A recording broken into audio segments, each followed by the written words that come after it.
¿Qué es lo que viene después de esto? Porque no es la primera vez que Cuba hace una liberación o una excarcelación así masiva de prisioneros políticos. Lo viene haciendo desde 1962, cuando ocurrió la primera gran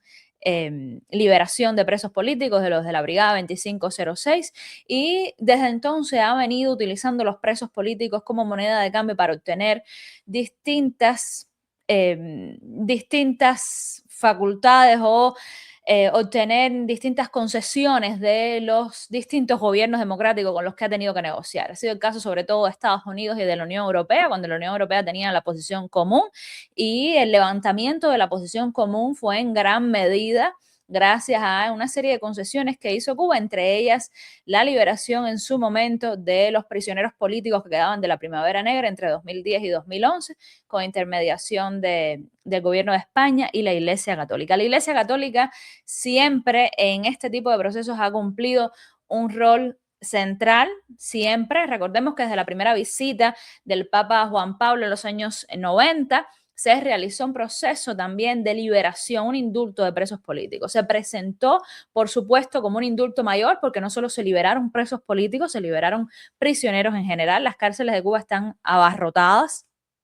y en ese proceso también salieron prisioneros políticos. Pasó luego con Benedicto XVI y pasó con Francisco cuando fue a Cuba. Son momentos que aprovecha el régimen para encubrir que esto sea parte de una negociación. Y ahora se ha puesto en el contexto de Semana Santa, de la Semana Santa, y que el régimen, como una muestra de bondad, de su carácter magnánimo, pues entonces va a liberar a 2.000 presos, 2.010 exactamente. Voy a compartirles el comunicado que sacó el periodista oficialista Lázaro Manuel Alonso para que ustedes puedan verlo directamente, más allá de lo que yo les pueda contar, y puedan juzgar las palabras que se están utilizando y la información en general. Aquí tengo la noticia que publicó Lázaro Manuel Alonso. Es muy similar a noticias similares de este tipo que han salido en el pasado. Recordemos que al final de la administración de Biden también ocurrió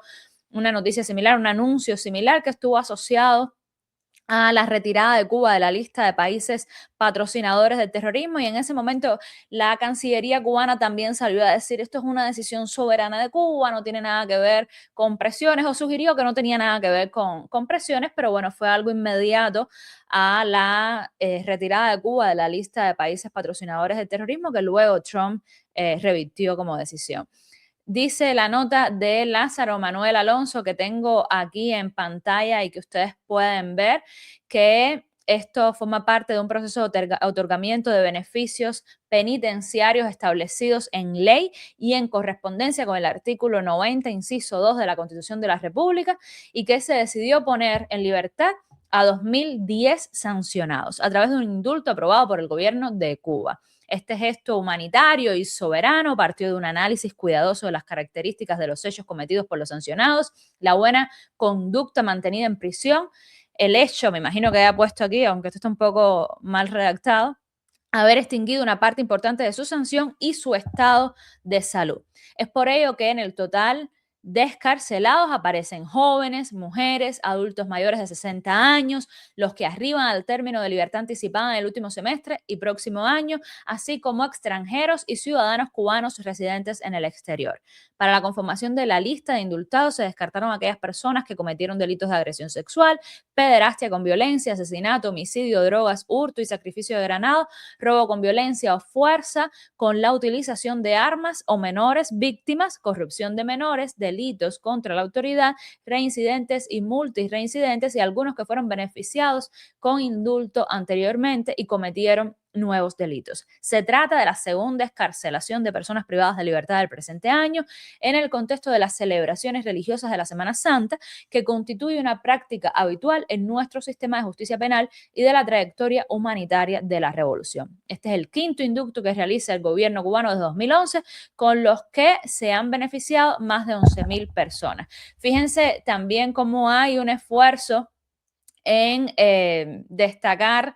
en destacar precisamente la institucionalidad de esta medida, que no es resultado de presiones, que no tiene nada que ver con negociaciones. Cuba no va a admitir nunca que esto es resultado de presiones ni que está utilizando a prisioneros políticos para negociar, y mucho menos va a admitir que hay prisioneros políticos. Luego viene este trabajo casi que post-mortem de las organizaciones de derechos humanos de identificar quiénes son los presos políticos que van saliendo, en qué condiciones van saliendo también. Recordemos que en medio de todo este contexto también ha seguido la represión. De hecho, justo cuando salió esta noticia de Lázaro Manuel Alonso, que me han dicho que salió en el noticiero, aunque no lo he visto directamente en el noticiero, tengo que revisar eso. Estaba viendo una publicación de José Raúl Gallego que decía que la seguridad del Estado había citado para mañana viernes a Joel Díaz Hernández, Omar Hernández Calzadilla,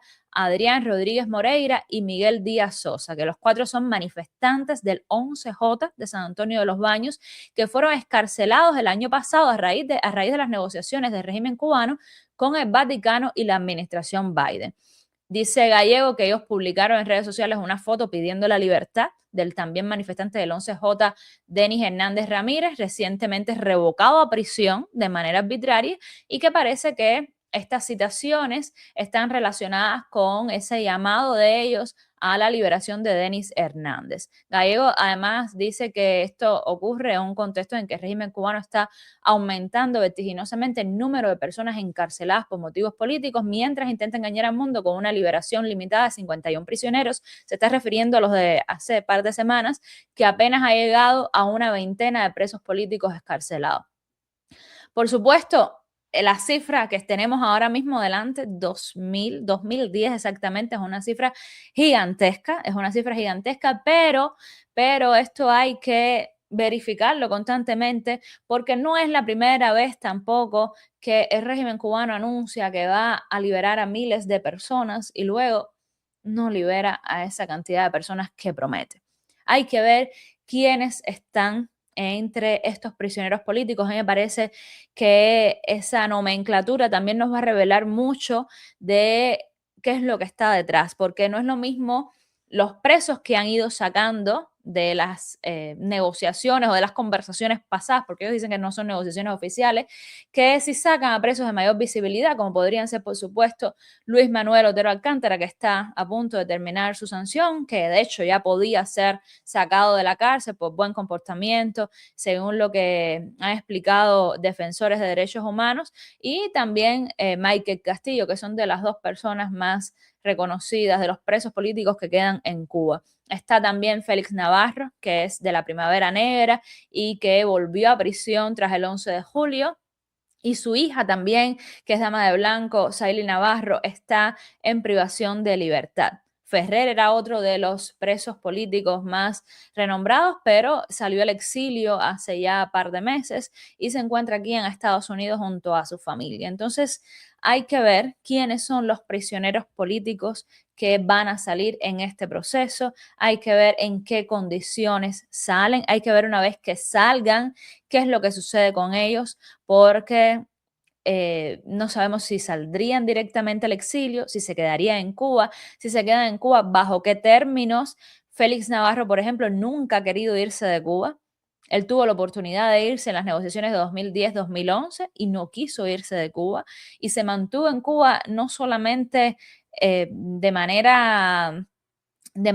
invisible o con perfil bajo, sino haciendo oposición activamente. Y fue encarcelado, de hecho, porque salió el 11 de julio, no creo que a protestar, pero si no recuerdo mal, fue a la estación de policía porque activistas de su organización estaban encarcelados y él fue a la estación, creo que de Perico, en Matanzas, si no recuerdo mal, porque he escrito sobre él varias veces, pero son muchos datos que tengo ahora mismo en la cabeza. Y cuando fue a preguntar por los activistas que estaban presos, eso fue o el mismo día o al día siguiente del 11 de julio, pues él terminó preso también y hasta hoy sigue preso. En Matanzas creo que está Félix Navarro, porque él es originalmente de Matanzas. Entonces, yo recibo con mucha alegría, primero que todo, esta noticia, por lo que dije al inicio, que creo que lo primero siempre son las vidas humanas, pero también con cautela, porque ya llevamos 67 años viviendo exactamente lo mismo y hay que apelar a la memoria, hay que apelar a la memoria y tener en cuenta de que esto puede ser